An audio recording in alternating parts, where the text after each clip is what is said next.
தேவனுடைய பரிசுத்த நாமத்துக்கு மகிமை உண்டாவதாக. ஆண்டவரும் உலக இரட்சகருமாகிய இயேசு கிறிஸ்துவின் இனிதான நாமத்தினாலே உங்களுக்கு எங்களுடைய அன்பின் நல் வாழ்த்துக்கள். இந்த 11வது மாதத்தின் 4வது கர்த்தருடைய நாளிலே கர்த்தருடைய வார்த்தையோடு வசனத்தோடு உங்களை சந்திக்க செய்த ஆண்டவருக்கு மகிமை உண்டாவதாக. கர்த்தர் இந்த வருஷத்தின் கடைசி நாட்களிலே கர்த்தர் நம்மை கொண்டு வந்திருக்கிறார். அதுக்காக கர்த்தரை நாம் ஸ்தோத்தரிப்போம். நமக்கு தேவன் முன்குறித்திருப்பது நிறைவான பலன்.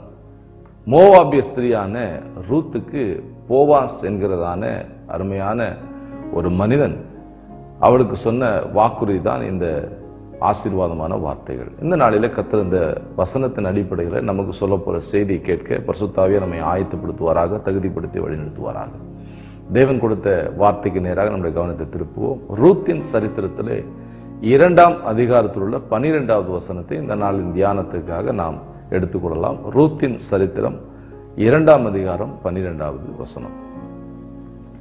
உன் செய்கைக்கு தக்க பலனை கர்த்தர் உனக்கு கட்டளையிடுவாராக. இஸ்ரவேலின் தேவனாகிய கர்த்தருடைய செட்டைகளின் கீழ் அடைக்கலமாய் வந்த உனக்கு அவராலே நிறைவான பலன் கிடைப்பதாக என்றான்.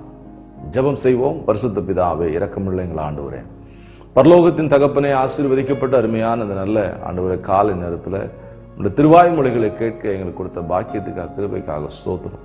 மனுஷன் அப்பத்தினாலே மாத்திரமல்ல, தேவனுடைய வாயிலிருந்து புறப்படுகிற ஒவ்வொரு வார்த்தையினாலும் பிழைப்பான் என்ற வேத வசனத்தின்படி நாங்கள் பிழைத்திருக்க இந்த வார்த்தைகளை கொடுத்து எங்களை ஆசீர்வதிங்க, வழிநடத்துங்க. இயேசுவின் நாமத்தில் வேண்டுகிறோம் பிதாவே, ஆமென், ஆமென். தேவனுடைய பரிசுத்த நாமத்துக்கு மகிமை உண்டாவதாக. மோவாபிய ஸ்திரியான ரூத் தன்னுடைய மாமியை விடாமல் பிடித்து அவளோடு கூட பெத்லகேமுக்கு வந்தபொழுது, போவாசுடைய வயல் நிலத்திலே அவை கோதுமை பொறுக்கி கொண்டிருக்கிற பொழுது போவாஸ் கண்டு வாழ்த்தி ஆசீர்வதித்து சொன்ன வசனம் தான் இந்த வசனம். அம்மோனியரையும் மோவாபியரையும் ஆண்டவர் ஆலயத்துக்குள்ள விடக்கூடாது, 10 தலைமுறை வரைக்கும் அவன் ஆலயத்துக்குள்ள பிரவேசிக்க கூடாது என்பதை உபாகமத்தின் புத்தகம் 23ஆம் அதிகாரம் 3வது வசனத்திலே பரிசுத்த ஆவியானவர் பதிவு செய்திருப்பதை நம்ம எல்லாரும் அறிந்திருக்கிறோம். அந்த ஆண்டவர் இந்த மோவாபிய ஸ்திரியின் வழியில் தான் தம்முடைய சொந்த குமாரனை இந்த உலகத்துக்கு அனுப்பி கொடுத்தார். அவருடைய சந்ததியில் தான் இயேசு கிறிஸ்து வருகிறார். இந்த மோவாபிய ஸ்திரியை பார்த்து போவாஸ் சொன்னதான் அருமையான வசனம். இஸ்ரவேலின் தேவனாகிய செட்டைகளின் கீழ் அடைக்கலமாய் வந்த அவராலே உனக்கு நிறைவான பலன் உண்டாயிருப்பதாக. நிறைவான பலன்.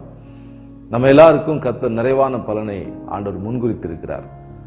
போவாசுக்கு அடையாளமா இருக்கிற ஆண்டவராய் இயேசு கிறிஸ்துவினுடைய கிருபையினாலே, இரக்கத்தினாலே, அவருடைய மீட்பினாலே நாம் ரட்சிக்கப்பட்டோம். ரட்சிக்கப்பட்ட சபைக்கு, அவருடைய சுய ரத்தத்தினால சம்பாதிக்கப்பட்ட மீட்கப்பட்ட மணவாட்டி சபைக்கு ஆண்டவர் சொல்கிறார், உனக்கு நிறைவான பலன் கிடைப்பதாக என்று ஆண்டவர் வாக்கு பண்ணுகிறார். அவருடைய நிறைவான பலனை அனுபவித்தது நகோமியும் ரூத்தும் சேர்ந்துதான் அனுபவித்தார்கள். ரூத்துக்கு சொல்லப்படுகிற வார்த்தை இருந்தாலும் நகோமிக்கும் அந்த வார்த்தை பொருந்தினதாக இருக்கிறது. இருவருமே அந்த நிறைவான பலனை அனுபவித்தார்கள் என்பதில் எந்த விதமான சந்தேகம் இல்லை. எனக்கு குழந்தையே இல்லை என்று சொன்ன நகோமிக்கு, இனி குழந்தை பிறக்காது என்று சொன்ன நகோமிக்கு ரூத்தின் வழியாக ஒரு குழந்தை கொடுத்து அவருடைய மடியில் அதை வளர்க்க செய்தார். நம்முடைய தேவன் அவ்வளவு பெரிய தேவன். அவர் நமக்கென்று திட்டம் தீட்டி வைத்திருக்கிற திட்டங்களில் ஒன்றும் தவறி போகாது. அவருடைய வார்த்தையில் ஒன்றும் தரையில விழுந்துவதற்கு அவர் விட்டு விடுகிற தேவன் அல்ல. எல்லாவற்றையும் சரியான நேரத்தில், சரியான காலகட்டத்திலே துல்லியமாக செய்து முடிக்கிறவர் தான் நம்முடைய ஆண்டவராகிய தேவன். அந்த தேவன் நமக்கு சொல்லுகிறார், உங்களுக்கு நிறைவான பலன் உண்டாயிருக்கும். நிறைவான பலன் என்பது என்ன? ரூத்துடைய வாழ்க்கையில, நகோமுடைய வாழ்க்கையில தேவன் கொடுத்த நிறைவான பலன் என்னன்னு சொன்னால், விரோதமாக இருந்த தேவனுடைய கை அவர்களுடைய வாழ்க்கையில அனுகூலமாக அனுக்கிரகம் பண்ணுகிறதாக மாறியது. ரூத்தின் சரித்திரம் 1ஆம் அதிகாரம் 13வது வசனத்துல, என் மருமக்கள் மாறே கர்த்தருடைய கை எனக்கு விரோதமா இருக்கிறது என்று நகோமி அறிக்கையிடுகிறாள். அதே ஆண்டவர் என்னுடைய கை உனக்கு அனுக்கிரகம் பண்ணும் என்பதை கர்த்தர் அவருடைய வாழ்க்கையில் உறுதிப்படுத்தி அதை நிறைவேற்றார். ரூத்து சரித்திரம் 4ஆம் அதிகாரம் 13வது வசனத்துல, தேவன் ரூத் ஒரு பிள்ளை பெறும்படி அதை அனுக்கிரகம் பண்ணார். அதை மடியில் எடுத்து நகோமி வளர்த்தாள். கர்த்தருடைய கை விரோதமாக இருந்தது, அது அனுகூலமாக மாறிற்று, அனுக்கிரகத்தை உண்டு பண்ணியது. இந்த காலவேளையில் உங்களுக்கு கிடைக்க போற நிறைவான பலன் தேவனுடைய அனுக்கிரகம். தேவன் உங்களுக்கு அனுக்கிரகம் பண்ணுவார்.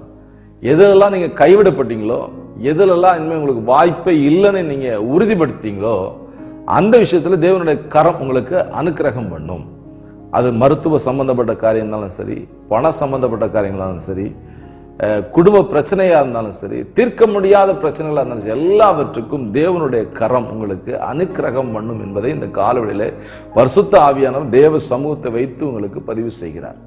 இந்த வார்த்தை எழுதி கொள்ளுங்கள். நிச்சயமாக கர்த்தர் இந்த வருஷத்தின் கடைசியில் வந்திருக்கிற உங்களுக்கு இந்த காரியத்திலே கர்த்தர் அனுக்கிரகம் பண்ணுவார். ரூத்துக்கு அனுக்கிரகம் பண்ணினார், நகோமிக்கு அனுக்கிரகம் பண்ணினார். தேவன் உங்களுக்கும் அனுக்கிரகம் பண்ணுவதுதான் உங்களுக்கு கொடுக்க போற நிறைவான பலன். இரண்டாவது நிறைவான பலன் என்னன்னு கேட்டீங்கன்னா, ரூத்தின் சரித்திரம் 1ஆம் அதிகாரம் 20ஆம் வசனத்தை வாசிங்கன்னா, கசப்பான வாழ்க்கை இனிப்பாக மாறியது. ரூத்துடைய வாழ்க்கையில, நகோமுடைய வாழ்க்கையில கசந்து போயிருந்த அந்த வாழ்க்கை இனிப்பாக கர்த்தர் மாறப்படும். சர்வ வல்லவர் எனக்கு மிகுந்த கசப்பை கட்டளையிட்டார் என்று நகோமி அறிக்கை இருக்கிறாள். அதே கசப்பான வாழ்க்கை இனிப்பாக மாறியது. கசப்பான வாழ்க்கை என்பது சாட்சி கெட்டு போன வாழ்க்கை. அவளே சொல்றா, நகோமியை என்ன நீங்க நகோமி அழைக்காதீங்க, நான் மாறான்னு அழைங்க, சர்வவல்லவர் மிகுந்த கசப்பை கட்டளையிட்டார் சொன்னேன். ஆண்டவர் அந்த கசப்பெல்லாம் இனிப்பாக மாத்தினார். அதான் நிறைவான பலன். நகோமிக்கு ஒரு பிள்ளை பிறந்தது என்று சொல்லி அயல் வீட்டுக்காரெல்லாம் வாழ்த்தினார்களாம். ரூத்தின் சரித்திரம் 4ஆம் அதிகாரம் 17ஆம் வசனம். எல்லாரும் வாழ்த்தினாங்க. இவளுக்கு இப்படி ஆயிடுச்சு, இவ இங்கே இருந்திருக்கலாமே, இவ வாழ்க்கை இப்படி ஆகி போச்சு பாரு அப்படின்னு பேசினவங்க எல்லாம் வாழ்த்துறாங்க. சாபத்தை எல்லாம் வாழ்த்ததெல்லாம் கர்த்தர் மாத்திட்டார். முறுமுறுப்பு புறங்குறதெல்லாம் கர்த்தர் வார்த்ததெல்லாம் மாற்றி நகோமி ரூத்தையும் கர்த்தர் ஆசீர்வதிக்கிறார். இதே போல உங்களுடைய வாழ்க்கையில வாழ்த்துதலை கர்த்தர் வைத்திருக்கிறார். நீங்க வாழ்க என்று வாழ்த்தும்படியான வார்த்தைகள் நீங்க கேட்க போறீங்க. அதுதான் கர்த்தர் உங்களுக்கு கொடுத்திருக்க நிறைவான பலன். அது உங்களுக்கு கர்த்தர் அனுமதிக்க போறாரு. விசுவாசத்தோடு எதிர்பார்த்து காத்துருங்க. மூன்றாவது நிறைவான பலன் என்ன அப்படின்னு கேட்டீங்கன்னா, வெறுமை மாறி நிறைவு உண்டானது. நான் வெறுமையா போனேன் அப்படின்னு ரூத்தின் சரித்திரம் 1ஆம் அதிகாரம் 21ஆம் வசனத்துல நகோமி அறிக்கிறார். நான் நிறைவுள்ளவளா போனேன், வெறுமையா வந்திருக்கிறேன். வெறுமையா மறுபடியும் பெத்லகேமுக்கு வந்தவளை மறுபடியும் கர்த்தர் நிறைவுள்ளவளாக கர்த்தர் மாற்றுகிறார். ரூத்தின் சரித்திரம் 4ஆம் அதிகாரம் 16ஆம் வசனம். நகோமி அந்த பேர குழந்தையை எடுத்து, ரூத்துடைய குழந்தைய எடுத்து தன்னோட மடியை நிறைத்து கொண்ட மடியில வைத்து வளர்க்க ஆரம்பித்தார். அவளோட மடி வெறுமையாக தான் இருந்துச்சு. என் கர்ப்பம் செத்து போச்சு, எனக்கு கர்ப்பத்தில் பிள்ளை கிடைக்காது, எனக்கு எந்த வாய்ப்பும் இல்லை, நீங்க உங்க வழியே போங்கன்னு சொல்லி மருமகளை மாற்றி சொன்ன அந்த நகோமியுடைய வாழ்க்கையில அவளோட மடியில கர்த்தர் பிள்ளையை கர்த்தர் கொடுத்தார். எவ்வளவு அற்புதம் பாருங்க. கர்த்தர் அந்த வார்த்தையை பொய்யாக்கினார். வெறுமையை கர்த்தர் நீக்கி நிறைவுள்ளவளாக மாற்றினார். இதுதான் கர்த்தர் நமக்கு வாக்கு பண்ணியிருக்கிற நிறைவான பலன். இந்த நிறைவான பலன் இந்த வார்த்தை கேட்கிற எல்லாருக்குமே கர்த்தர் அதை வாய்க்க செய்கிறார். உங்களுக்கு நிறைவான பலன் இல்லைன்னா இந்த வார்த்தையை உங்களுக்கு கேட்க வச்சிருக்க மாட்டார். உங்களுக்கு இந்த வார்த்தை கிடையாது. கர்த்தர் உங்களுக்கு நிறைவான பலனை அனுமதிக்கிறார். ஆண்டவர் கொடுக்க போற நிறைவான பலனை நாம் பெற்றுக்கொள்ள என்ன செய்ய வேண்டும், அதுதான் இன்னைக்கு கர்த்தர் நமக்கு கொடுக்கிற செய்தி. தேவன் கொடுக்கிற நிறைவான பலனை எப்படி அனுபவிப்பது, எப்படி இருந்தா அந்த நிறைவான பலனை முழுசா பெற்றுக்கொள்ளலாம். ஃபர்ஸ்ட், முதலாவது நீங்க செய்ய வேண்டிய காரியம், ரூத்தின் சரித்திரம் நீங்க வாசிங்கன்னா அதே அதிகாரத்துல 16ஆவது வசனம் நீங்க வாசிங்கன்னா, தேவன் தம்முடைய ஜனங்களை சந்தித்து அவர்களுக்கு ஆகாரம் கொடுத்தார் என்று நகோமி கேள்விப்படுகிறார். இருக்கிறது மோவாபிய தேசம், கண்ணீரின் பாதை, கவலையின் பாதை, வெறுமையின் பாதை, கசப்பின் பாதையில் இருக்கிறார். ஆனா மைண்டு, நம்முடைய செவிகள் எல்லாம் எங்க தரணுச்சுன்னா நான் பெத்லகேமை நோக்கி இருந்துச்சு. சொந்த நாட்டில் என்ன நடக்குதுன்னு அவ கொஞ்ச நேரம் யோசிச்சுட்டே இருப்பா. ஒரு வேளை அதுல தொடர்பு இருந்ததுனால தான் அந்த செய்தி கிடைச்சது. தேவன் தம்முடைய ஜனங்களை சந்தித்தார், அவர்களுக்கு ஆகாரம் கொடுத்தார் என்று கேள்விப்பட்டு புறப்பட்டு கிளம்பி போறது ரெடி ஆகிறாங்க. பிரியமானவர்களே, நம்ம எப்படிப்பட்ட நிலையில போயிருந்தாலும், என்ன நிலைமையில் நம்ம இருந்தாலும், நம்முடைய தொடர்பு ஆண்டவரோடு இருக்கணும். பெத்லகேம் என்பது அப்பத்தின் வீடு. சபையோடு நம்முடைய தொடர்பு இருக்க வேண்டும். தேவ ஜனங்களோடு நம்முடைய தொடர்பு இருந்து கொண்டே இருக்க வேண்டும். அதுல எந்த விதமான தொய்வும் ஏற்பட்டக்கூடாது. என்னதான் பிரச்சனை, ஆலயத்துக்கு தவறக்கூடாது. ஆலயத்தை நாம் புறக்கணிக்க கூடாது. தேவ சமூகத்தை வெறுத்து விடக்கூடாது. தேவ சமூகத்துல முறுமுறுப்பு இருக்கக்கூடாது. தேவனிடத்துல முறுமுறுப்பு இருக்கக்கூடாது. கர்த்தர் இன்றைய உள்ள சூழ்நிலை கர்த்தர் அப்படி நடத்துகிறார், நாளை இந்த சூழ்நிலை கர்த்தர் மாற்றுவார். அதுல எந்த விதமான சந்தேகம் இல்லை. நிறைவான பலனுக்கு கர்த்தர் நம்மை முன்குறித்திருக்கிறார். நகோமிக்கு இருந்த இடம் மோவாபிய தேசமாக இருந்தது. கசப்பின் பாதையில், அழுகையின் பாதையில, கண்ணீரின் பாதையில் இருந்தாலும் கவனம் எல்லாம் எங்கே இருந்ததுன்னு சொன்னால் பெத்லகேமை நோக்கி. பெத்லகேம் தேசத்துல தேவன் தம்முடைய ஜனங்கள் சந்தித்தார், ஆகாரம் கொடுத்தார் கேள்விப்பட்டார். இன்றைக்கு நாமும் கூட நிறைவான பலனை எதிர்பார்க்கிற நாம் சபையோடு தொடர்பில் இருக்கிறோமா? தேவனுடைய ஜனங்களோட நல்ல ஐக்கியத்தில் இருக்கிறோமா? ஊழியக்காரனோட நல்ல ஐக்கியத்தில் இருக்கிறோமா? தேவனோட நல்ல ஐக்கியத்தில் இருக்கிறோமா என்பதை நாம் கவனிக்க வேண்டும். அப்படி கவனித்து நாம் சரியாக நம்முடைய ஐக்கியத்தை வைத்துக் கொள்ளும்போது நிறைவான பலன் நிச்சயமாக கிடைக்கும். அதுல எந்த விதமான மாற்று கருத்தும் இல்லை. இந்த கால வேளையில கர்த்தர் உங்களுக்கு கொடுக்க போற நிறைவான பலனை நீங்க அனுபவிக்க ஆயத்தமா இருங்க. கர்த்தர் உங்களை ஆசீர்வதிப்பார். கர்த்தர் உங்களை நிறைவான பலனுக்குள்ளே நடத்துவார். தேவனுடைய ஐக்கியத்தை நாம் விட்டுவிடக்கூடாது. எபிரேயர் 10:25 சபை கூடி வருதல் சிலர் விட்டு விடுவதை போல நாமும் விட்டு விடாதிருப்போமாக. காலம் சபையுமா இருக்கனால நாமெல்லாம் சேர்ந்து ஒரு புத்தி சொல்ல கடவோ. சபைக்குள்ள புத்திமதி இருக்கு, ஆலோசனைகளுக்கு வழி பிறக்கிற இடம் தான் சபை, தீர்வு உண்டாக்குற இடம் தான் சபை. இந்த சபையே நீங்க வெட்டி விட்டுட்டு நீங்க போயிட்டீங்கன்னா, தேவ சமூகத்தையும் உங்களை தூரமாக்கினா உங்களுக்கு எங்க தான் தீர்வு? இந்த உலகத்துல எங்கேயும் தீர்வு கிடையாது உங்க பிரச்சனைக்கு. தேவ சமூகம் மாத்திரமே தீர்வு. தேவ சமூகத்தை நேசிப்போம், தேவ சமூகத்தை நாம் மதிப்போம், கர்த்தருடைய சபையை நாம் மதிப்போம், கர்த்தர் சபை ஐக்கியத்தை மதிப்போம், அதை உயர்வாக எண்ணுவோம். அதுவே உங்களுடைய வாழ்க்கையில நிறைவான பலனை கொண்டு வரும் என்பதை நீங்க மறந்துடக்கூடாது. சபைக்குள்ளே என்ன இருக்குது? நோவாவின் பேழைக்குள்ளே ஜீவன் இருந்தது. நோவாவின் பேழைக்குள்ளே புதிய எதிர்காலம் ஆயத்தமா இருந்தது. நோவாவின் பேழைக்குள்ளே அந்த பேழைக்குள்ள இருக்க வேண்டிய நாட்கள் எல்லாம் போஜனம் இருந்தது, ஆகாரம் இருந்தது. நோவாவின் பேழைக்குள்ளே கர்த்தர் பாதுகாப்பை வைத்திருந்தார். நோவாவின் பேழைக்குள்ள இருந்தவர்கள் தேவனுடைய இருதயத்துக்குள்ள இருந்தார்கள். நீங்க சபைக்குள்ள இருந்தீங்கன்னா கர்த்தருடைய இருதயத்துக்குள்ள இருப்பீங்க. கர்த்தர் பேழையும் பேழைக்குள்ள எல்லாவற்றையும் நினைவு கூர்ந்தார் என்று ஆதியாகமத்தில் வாசிக்கிறோம். உங்களை கர்த்தர் நினைவு கூறணுமா, உங்க குடும்பத்தை நினைவு கூறணுமா, நீங்க சபைக்குள்ள ஐக்கியமா இருக்கணும், சபையோட தொடர்புல இருக்கணும். அதுதான் இந்த நான் காலவேளையில் ஆவியானவர் சொல்ல முக்கியமான காரியம். சபையோடு ஐக்கியத்தை நாம் வலுப்படுத்துவோம், சபையோடு ஐக்கியத்தில் நாம் பலப்படுவோம். நிச்சயமாக கர்த்தர் நம்மை ஆசீர்வதிப்பார், நம்மை உயர்த்துவார், நம்மை நடத்துவார். தேவனுடைய சபையோடு நம்முடைய தொடர்பை நாம் தொடருவோம், அதில் நாம் பலப்படுவோம், ஐக்கியத்தை நாம் உறுதிப்படுத்துவோம், நிறைவான பலனை நாம் சுதந்திரித்துக் கொள்வோம். இரண்டாவதாக, இந்த நகோமியும் ரூத்தும் அவர்கள் இருந்த முக்கியமான காரியம் எதை சார்ந்து கொண்டாங்கன்னு சொன்னா, தேவனுடைய தயவை, கர்த்தருடைய தயவை சார்ந்து. ரூத் 1:8 நீங்க வாசிங்க. கர்த்தர் தயை செய்வார், கர்த்தர் தயை செய்வார் என்று நகோமி அறிக்கையிடுவதை நாம் பார்க்கிறோம்.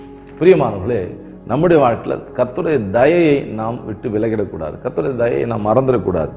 தேவனுடைய தயவை நாம் நாடி இருக்க வேண்டும், தேவனுடைய தயவை நாம் சார்ந்து கொண்டிருக்க வேண்டும். தேவனுடைய தயவு தான் நமக்கு நிறைவான பலனுக்குள்ளே நம்ம நடத்தும். ஆண்டவர் நம்மோடு இருக்கிறார், கர்த்தருடைய தயை நம்மோடு. நாம் போய்கொண்டிருக்கிற பாதை நிரந்தரமான பாதை அல்ல, இன்னைக்குள்ள சூழ்நிலை நிரந்தரமானது அல்ல. கர்த்தர் சூழ்நிலையை மாற்றுவார். தேவன் நமக்கு ஆசீர்வதிக்கப்பட்ட நிலையில கர்த்தர் கொண்டு போய் விடுவார்.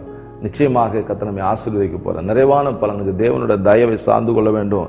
வசனம் சங்கீதம் 30 5 நீங்க வாசிங்கன்னா, அவருடைய கோபம் 1 நிமிஷம், அவருடைய தயவோ நீடிய வாழ்வு, லாங் லைஃப். தேவனுடைய கிரேஸ், ஆண்டோடைய கிருபை, தயை நமக்கு லாங் லைஃப் நிச்சயமாக கொடுக்கும் என்பதில் எந்த விதமான சந்தேகம் இல்லை. கர்த்தர் நிறைவான பலனை நடத்துவாராக.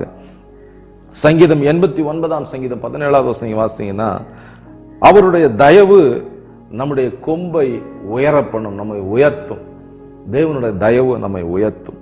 நாம் ஆண்டுடைய தயவில் நாம் நிலைத்திருக்க வேண்டும், ஆண்டுடைய தயவை நாம் சார்ந்து கொள்ள வேண்டும். பாவத்தை ஜெயிக்க தேவனுடைய கிருபையை சார்ந்து கொள்ள வேண்டும், முட்களை ஜெயிக்க தேவனுடைய கிருபையை சார்ந்து கொள்ள வேண்டும், உபத்திரங்களை ஜெயிக்க தேவனுடைய கிருபையை சார்ந்து கொள்ள வேண்டும்.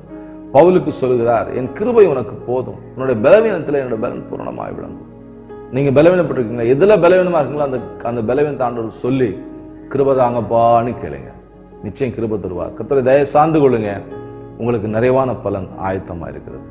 கடைசியாக நிறைவான பலனுக்குரிய ஆலோசனை கர்த்தர் சொல்லுகிறார். ரூத்தின் சரித்திரம் 1:21 சர்வ வல்லவரை விசுவாசிக்க வேண்டும். சர்வ வல்லவர் எனக்கு மிகுந்த கசப்பை கட்டளையிட்டார் என்று சொன்ன நகோமி, சர்வ வல்லவர் என்கிறதான வார்த்தையை அவள் அந்த இடத்துல அழுத்தம் திருத்தமாக சொல்லுவதை நாம் வாசிக்க முடிகிறது. கசப்பு கட்டளையிட்டார் தான், ஆனாலும் அவர் சர்வ வல்லவர், அதுல எந்த விதமான மாற்று கருத்தும் இல்லை. நம்முடைய ஆண்டவர் நாம் போய்கொண்டிருக்க பாதையை அனுமதித்தாலும் அவர் சர்வ வல்லவர் தான். அவர் நம்மை ஆசீர்வதித்தாலும் ஆசீர்வதிக்காவிட்டாலும் அவர் சர்வ வல்லவர் தான். அவர்தான் ராஜா, அவர்தான் மெய்யான தேவன் என்பதில் எந்த விதமான சந்தேகம் இல்லை. தேவன் சர்வ வல்லவர் என்பதை நாம் பூரணமாய் விசுவாசிக்க வேண்டும், பூரணமாய் நம்ப வேண்டும். கசப்பை நாம் கண்டாலும் கர்த்தர் சர்வ வல்லவர் என்பதை மறுத்துவிடக்கூடாது, மறந்துவிடக்கூடாது. அவருடைய சர்வ வல்லமை நம்முடைய வாழ்க்கையில பெரிய காரியங்களை செய்யும், சூழ்நிலைகளை மாற்றும். சங்கீதம் 23:4 அவர் தம்முடைய நாமத்து நிமித்தம் நம்ம என்ன செய்யறாரா, நீதியின் பாதை நடத்தி மரணின் பள்ளத்தாக்கும் கொண்டு போறாரு. ஏன் மரணின் பள்ளத்தாக்கு கொண்டு போறாரு? அவர் மரணத்துக்கும் தப்பி வைக்கிற தேவன் என்பதை நமக்கு உணர்த்தும்படியாக, நாம் அறிந்து கொள்ளும்படியாக, அந்த உலகம் அறிந்து கொள்ளும்படியாக. தானியேலை சிங்கக்கவியிலே போடுவதற்கு ஏன் கர்த்தர் அனுமதித்தார்? சிங்கங்களின் வாய்களை கட்டுகிற தேவன் தான் தானியேலின் தேவன் என்பதை எல்லாரும் அறிந்து கொள்ள வேண்டும். ஆண்டவர் மரணக்குழியிலிருந்து தானியேலை உயிரோடு எழுப்ப முடியும் என்பதை சத்துருக்கள் அறிந்து கொள்ள வேண்டும். தேவதாசனை, தேவ மனிதனை, தேவனுடைய சபையை தொடுகிற சத்துருக்களை கர்த்தர் சும்மா விட மாட்டார் என்பதை சத்துருக்கள் அறிந்து கொள்ளும்படியாக கர்த்தர் தானியேலை தூக்கி சிங்கக்கவியில் போட அனுமதித்தார்.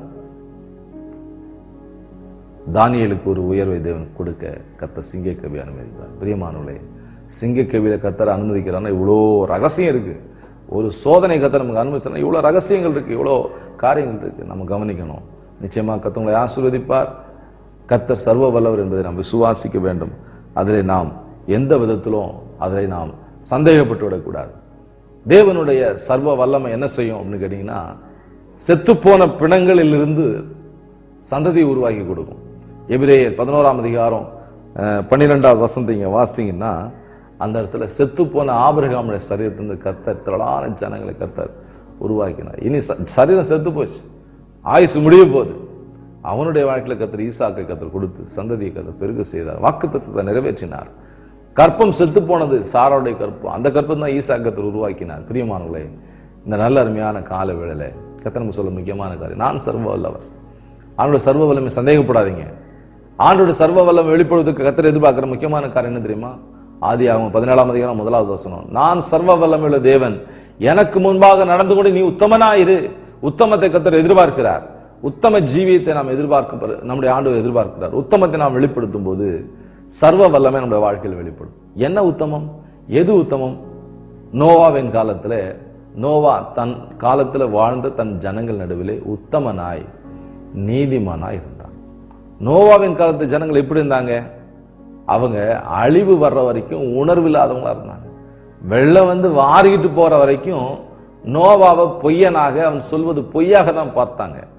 ஜனங்க பொய்ன்னு நினைக்கிறாங்களா, நம்மள பொய்ன்னு நினைக்கிறாங்களா, நம்ம சொல்ற வார்த்தைகள் பொய்ன்னு நினைக்கிறாங்களா, அதுக்கு கவலையப்படாதீங்க. சத்தியத்தை சத்தியமா சொல்லி போயிட்டே இருங்க. ஏற்றுக்கொள்கிறவன் பிழைப்பான், ஏற்றுக்கொள்ளாதவன் செத்து போவான். இதுதான் நோவாவின் காலத்தில் நடந்துச்சு. அப்படிப்பட்ட வெறித்தனம் உள்ள மக்கள் நடுவிலே நோவா உத்தமனாய் நீதிமானாய் வாழ்ந்தான். நாமும் கூட இந்த கால வேளையில நம்முடைய உத்தமத்தை சற்று உரசி பார்க்கலாம். நாம் உத்தமத்தோடு இருக்கிறோமா, உண்மையா இருக்கிறோமா, கர்த்தர் மெச்சிக்கொள்கிற அளவுக்கு நம்முடைய வாழ்க்கை இருக்கிறதா? உத்தம ஜீவியத்தை கர்த்தர் எதிர்பார்க்கிறார். உத்தமத்திலே நாம் நிலைத்திருப்போம். கர்த்தர் நம்மை ஆசீர்வதிப்பாராக. 3 முக்கியமான ஆலோசனையில ஆண்டவர் சொல்லியிருக்கிறார். நிறைவான பலனை நாம் அனுபவிக்கும் என்று சொன்னால், முதலாவது சபையோடு தேவ ஜனங்களோடு இணைந்திருக்க வேண்டும். 2வது தேவனுடைய தயவை முழுவதுமாக சார்ந்து கொள்ள வேண்டும். கடைசியாக சர்வ வல்லவரை உறுதியாக விசுவாசிக்க வேண்டும். சர்வ வல்லமையை எதிர்பார்ப்போம். நிச்சயமாக நிறைவான பலனை நாம் சுதந்திரத்துக் கொள்ளும். கர்த்தர் ஆசீர்வதிப்பார், கர்த்தர் நடத்துவார். ஜெபிக்கலாம். பரிசுத்த பிதாவே, இரக்கமுள்ள எங்கள் ஆண்டவரே, இந்த நல்ல நாளிலே உங்களுடைய வார்த்தைகள் எங்களோட பேசுனீங்க, இடைப்பட்டீங்க. அதுக்காக ஸ்தோத்திரம். உங்களுடைய வார்த்தை வழியாக தொடர்ந்து கர்த்தர் நடத்தி ஆசீர்வதையும் பலப்படுத்தும், கிருபைக்குள்ள மூடிக்கொள்ளும். தேவ தயவுள்ள கரத்துக்கு எங்களை அர்ப்பணிக்கிறோம். பெரிய காரியங்களை செய்யுங்க. துதிகன மகிமையெல்லாம் எடுத்துக்கொள்ளும். இயேசுவின் நாமத்தில் வேண்டுகிறோம் பிதாவே, ஆமென். God bless you. கர்த்தரோடு இருப்பார், கர்த்தர் நடத்துவார்.